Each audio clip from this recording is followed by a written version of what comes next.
নমস্কার। অন্নপূর্ণা যোজনার অফিসিয়াল যে নোটিফিকেশনটি ছিল, যেখানে বলা হয়েছিল 25 থেকে 60 বছর বয়সী কোনো মহিলা তিনি যদি সরকারি চাকরি করেন অথবা পেনশন পান অথবা আয়কর জমা দেন, তাহলে তিনি কিন্তু অন্নপূর্ণা ভান্ডার পাওয়ার যোগ্য নয়। কিন্তু মাননীয় মন্ত্রী 28 মে 2026 রাত 8:51 ফেসবুকে একটি পোস্ট করেছিলেন। কারা অন্নপূর্ণা যোজনা পাবেন না তার একটি লিস্ট দিয়েছেন। সেই লিস্ট অনুযায়ী যদি বিচার করা হয় তাহলে কিন্তু সেটা নোটিশের সাথে মিলছে না।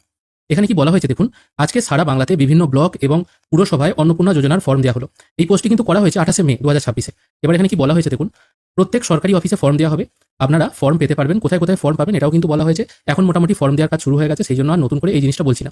এখানে কি বলা হয়েছে দেখুন, অন্নপূর্ণা যোজনা কারা পাবেন না? 25 বছরের নিচে এবং 60 বছরের ঊর্ধ্বে মহিলারা পাবেন না। এটা স্বাভাবিক, এটা আগেও নিয়ম ছিল লক্ষ্মীর ভান্ডারের ক্ষেত্রে, এখনো কিন্তু এটাই নিয়ম আছে। তারপর বলা হয়েছে স্থায়ী সরকারি কর্মচারী ও পেনশনভোগীরা পাবেন না, এটাও বলা ছিল। কিন্তু এখানে দেখুন 3 নম্বর পয়েন্টে বলা হচ্ছে যেসব শিশুর সরকারি অনুমোদন বা নথিভুক্তি নেই তাদের মায়েরা অন্নপূর্ণা যোজনার সুবিধা পাবেন না। সরকারি নথিভুক্তি বা অনুমোদন নেই বলতে যাদের বার্থ সার্টিফিকেট নেই অথবা আধার কার্ড নেই। আধার কার্ড এবং বার্থ সার্টিফিকেট মানে জন্ম প্রমাণপত্র, এগুলোই তো সরকারি নথি হিসাবে পরিচিত এবং এগুলোই প্রমাণ করে যে সে এদেশের বাসিন্দা। এমন কোনো শিশু আছে যার সরকারি অনুমোদন নেই বা নথি নেই, তিনিও কিন্তু পাবেন না। তারপর বলা হয়েছে সরকারি স্কুলে পড়া ছাত্রছাত্রীরা, তাদের অভিভাবকেরা অনাপূর্ণা, এখানে অন্নপূর্ণা হবে, অনাপূর্ণা যোজনার সুবিধা পাবেন না। মানে যে সমস্ত ক্যান্ডিডেটরা সরকারি স্কুলে পড়ে, মানে যে সমস্ত অভিভাবকদের শিশুরা সরকারি স্কুলে পড়ে, সেই অভিভাবকরাও কিন্তু অন্নপূর্ণা যোজনার সুবিধা পাবেন না। এটা কিন্তু একটা ভারী অদ্ভুত নিয়ম। আমি জানি না এটা সরকারি স্কুল হবে না বেসরকারি স্কুল হবে, কারণ বেশিরভাগ গরিব মানুষই বা মধ্যবিত্ত ফ্যামিলি সরকারি স্কুলে পাঠায়। আর বেসরকারি স্কুলে অ্যাডমিশন ফি যেটা নেওয়া হয় সেটা কোনো কোনো মানুষের 1 মাস কি 2 মাসের ইনকাম। তাই এইটা কেন বলা হয়েছে সেটা এখনো পর্যন্ত বোঝা যাচ্ছে না। তারপর বলা হয়েছে সরকারি সাহায্যপ্রাপ্ত স্কুল কলেজের শিক্ষক ও অশিক্ষক কর্মীরা শিক্ষা প্রতিষ্ঠান থেকে নিয়মিত বেতন পান, তারাও পাবেন না। আয়কর প্রদানকারী মহিলারা পাবেন না, মানে যারা আয়কর দেন, যারা ইনকাম ট্যাক্স ফাইল করেন, শুধুমাত্র ইনকাম ট্যাক্স ফাইল করছেন, তাদের ইনকাম হয়তো 5 লাখ, কোনো লোনের জন্য হয়তো ইনকাম ট্যাক্স ফাইল করেছিলেন, তাদের কিন্তু অসুবিধা নেই। কিন্তু যাদের ইনকামটা এতটাই বেশি তাদের সরকারকে ট্যাক্স দিতে হয়, সেই সমস্ত মহিলারা পাবেন না। যাদের আইটিআর করা আছে তারা ভাবছেন আমি আইটিআর করেছি গত বছর, আমি কি পাবো না? না, সেটা ব্যাপার নয়। আপনার ইনকাম যদি 12 লাখ বা তার বেশি হয় তখন আপনাকে সরকারকে ট্যাক্স দিতে হয়।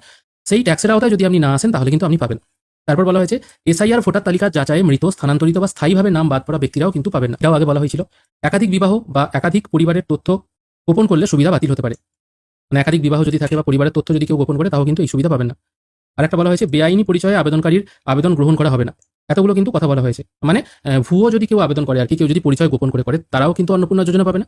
আর যেটা 25 থেকে 60 যে ব্যাপারটি ছিল, এসআইআর নাম বাদ পড়েছে, মৃত, এবার নাম বাদ পড়া বলতে কি স্থায়ীভাবে বাদ পড়ে গেছে, সে হয়তো ট্রাইব্যুনালে আবেদনও করেনি, তারাও পাবে না। এখানে মোটামুটি 9টা পয়েন্ট বলা হয়েছে। তার মধ্যে এখানে যে 4 নম্বর পয়েন্ট আছে সরকারি স্কুলে পড়া ছাত্রছাত্রীদের অভিভাবকরা, তারা কিন্তু সুবিধা পাবেন না। এই কথাটি কেন বলেছেন সেটা কিন্তু মুশকিল। এরকম যদি হয় ম্যাক্সিমাম মানুষের কিন্তু অন্নপূর্ণা ভান্ডার থেকে নাম কাটা যাবে। আর এটা কিন্তু কোনো ফেক প্রোফাইল নয়, এটা সম্পূর্ণ অফিসিয়াল প্রোফাইল। এখান থেকেই কিন্তু এই পোস্টটি করা হয়েছে। কত তারিখে করা হয়েছে সেটাও কিন্তু আমি মেনশন করে দিয়েছি। দেখা যাক পরবর্তীকালে এই পোস্টে কোনো রকম সংশোধন আসে কিনা। আপনারাও কিন্তু এই পোস্টটি ফেসবুকে গিয়ে খুঁজে পাবেন। আজকের ভিডিও এখানেই শেষ করছি। ভিডিও যদি ভালো লেগে থাকে অবশ্যই একটি লাইক করবেন। ভিডিও দেখার জন্য অসংখ্য ধন্যবাদ। ভালো থাকবেন।